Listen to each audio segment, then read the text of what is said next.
Hello ವೀಕ್ಷಕರೇ, ನಮಸ್ಕಾರ. ಎಲ್ಲರಿಗೂ ರೂಪಾ ಗೌಡಾಸ್ ಕಿಚನ್ಗೆ ಎಲ್ಲರಿಗೂ ಸ್ವಾಗತ. ನಾನು ರೂಪಾ ಗೌಡ. ಇವತ್ತು ನಾನು ತುಂಬ ಮೃದುವಾಗಿರ್ತಕ್ಕಂಥ ಹಾಗೆ ತುಂಬ ರುಚಿಯಾಗಿರ್ತಕ್ಕಂಥ ತುಂಬ ಸುಲಭವಾಗಿ ಮಾಡುವಂತಹ ಒಂದು ಬನಾನಾ ಸೂಜಿ ಕೇಕ್ನ ಪ್ರಿಪೇರ್ ಮಾಡ್ತಿದ್ದೀನಿ ಫ್ರೆಂಡ್ಸ್. ನೀವು ಇದನ್ನು ಈಸಿಯಾಗಿ ಮನೆಯಲ್ಲಿ ಮಾಡ್ಕೊಳ್ಬೋದು. ಇದನ್ನು ಹೇಗೆ ಮಾಡೋದು ಅಂತ ನೋಡೋಣ. ಅದಕ್ಕೂ ಮುಂಚೆ ನನ್ನ ಚಾನಲ್ಗಿನ್ನ ಸಬ್ಸ್ಕ್ರೈಬ್ ಆಗಿಲ್ಲ ಅಂದರೆ ಪ್ಲೀಸ್ ದಯವಿಟ್ಟು ಸಬ್ಸ್ಕ್ರೈಬ್ ಆಗಿ, ಹಾಗೆ ಬೆಲ್ ಐಕಾನ್ ಸಹ ಕ್ಲಿಕ್ ಮಾಡ್ಕೊಳ್ಳಿ ಫ್ರೆಂಡ್ಸ್. ಯಾವುದಾದ್ರೂ ಹೊಸ ರೆಸಿಪೀಸ್ನ ಅಪ್ಲೋಡ್ ಮಾಡಿದಾಗ ನಿಮಗೆ ನೋಟಿಫಿಕೇಶನ್ ಸಿಗುತ್ತೆ. ಬನ್ನಿ ಇದನ್ನು ಹೇಗೆ ಮಾಡೋದು ನೋಡೋಣ. ನಾನಿಲ್ಲಿ 1 ಕಪ್ಪಷ್ಟು ಚೆನ್ನಾಗಿ ಹಣ್ಣಾಗಿರ್ತಕ್ಕಂಥ ಬಾಳೆಹಣ್ಣನ್ನು ತೊಗೊಂಡಿದ್ದೀನಿ.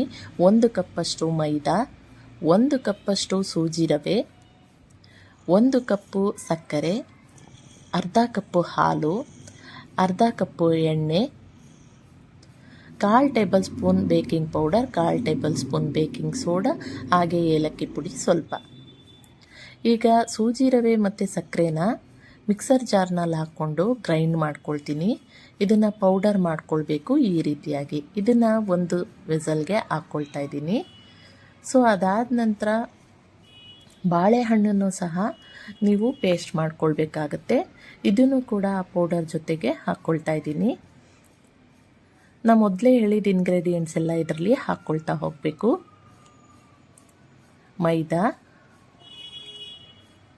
ಹಾಲು, ಎಣ್ಣೆ, ಬೇಕಿಂಗ್ ಪೌಡರ್ 1/4 ಟೇಬಲ್ ಸ್ಪೂನ್ ಹಾಕ್ಕೊಳ್ಳಿ ಸಾಕು. ಹಾಗೆ ಬೇಕಿಂಗ್ ಸೋಡಾ ಅದು ಕೂಡ ಅಷ್ಟೇ, ಒಂದು 1/4 ಟೇಬಲ್ ಸ್ಪೂನ್ ಅಷ್ಟು ಹಾಕ್ಕೊಂಡ್ರೆ ಸಾಕಾಗುತ್ತೆ. ಸೊ ಏಲಕ್ಕಿ ಪುಡಿ ಸ್ವಲ್ಪ. ಇದಿಷ್ಟನ್ನು ಹಾಕ್ಕೊಂಡು ಚೆನ್ನಾಗಿ ನೀವು ಮಿಕ್ಸ್ ಮಾಡ್ಕೊಳ್ಬೇಕು. ನೀರೆಲ್ಲ ಏನು ಹಾಕ್ಕೊಳ್ಳೋ ಅವಶ್ಯಕತೆ ಇಲ್ಲ. ನಾನಿಲ್ಲಿ ಯಾವುದೇ ರೀತಿಯಾದಂಥ ಮೊಟ್ಟೆ ಆಗಲಿ ಓವನ್ ಆಗಲಿ ಯೂಸ್ ಮಾಡ್ತಿಲ್ಲ ಫ್ರೆಂಡ್ಸ್. ತುಂಬ ಸುಲಭವಾಗಿ ಇದನ್ನು ಮಾಡಿ ತೋರಿಸ್ತಿದ್ದೀನಿ.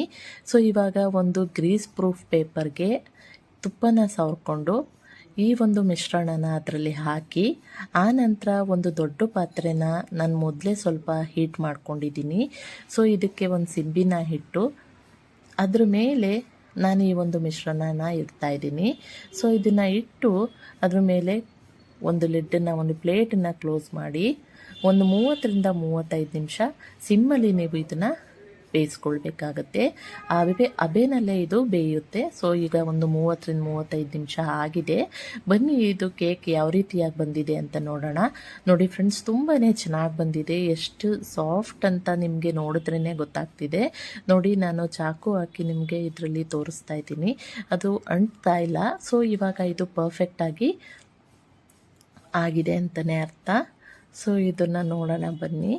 ಕವರ್ ಓಪನ್ ಮಾಡ್ತೀನಿ. ನೋಡಿ ಎಷ್ಟು ಚೆನ್ನಾಗಿ ಬಂದಿದೆ ಅಂತ. ತುಂಬ ಸಾಫ್ಟಾಗಿ ಇರುತ್ತೆ, ಹಾಗೆ ತುಂಬ ರುಚಿಯಾಗಿ ಕೂಡ ಇದು ಇರುತ್ತೆ ಫ್ರೆಂಡ್ಸ್. ದಯವಿಟ್ಟು ಒಂದು ಸರ್ತಿ ಮನೆಯಲ್ಲಿ ಟ್ರೈ ಮಾಡಿ ನೋಡಿ. ನಿಮ್ಗೆ ಇಷ್ಟ ಆಯಿತು ಅಂತ ಹೇಳಿದ್ರೆ ಲೈಕ್ ಮಾಡಿ, ಶೇರ್ ಮಾಡಿ. ಹಾಗೆ ಏನಾದರೂ ಅನಿಸಿಕೆಗಳಿತ್ತು ಅಂದರೆ ಕಮೆಂಟ್ ಬಾಕ್ಸಲ್ಲಿ ನನಗೆ ತಿಳಿಸಿ. ಹಾಗೆ ನನ್ನ ಚಾನಲ್ಗಿನ್ನ ಸಬ್ಸ್ಕ್ರೈಬ್ ಆಗಿಲ್ಲ ಅಂದರೆ ದಯವಿಟ್ಟು ಸಬ್ಸ್ಕ್ರೈಬ್ ಮಾಡ್ಕೊಳ್ಳಿ. ಈ ಒಂದು ವಿಡಿಯೋನ ಈ ತನಕ ನೋಡಿದ್ದಕ್ಕೆ ತುಂಬಾ ಧನ್ಯವಾದಗಳು friends. Thank you so much. Next ರೆಸಿಪಿನಲ್ಲಿ ನಿಮ್ಮ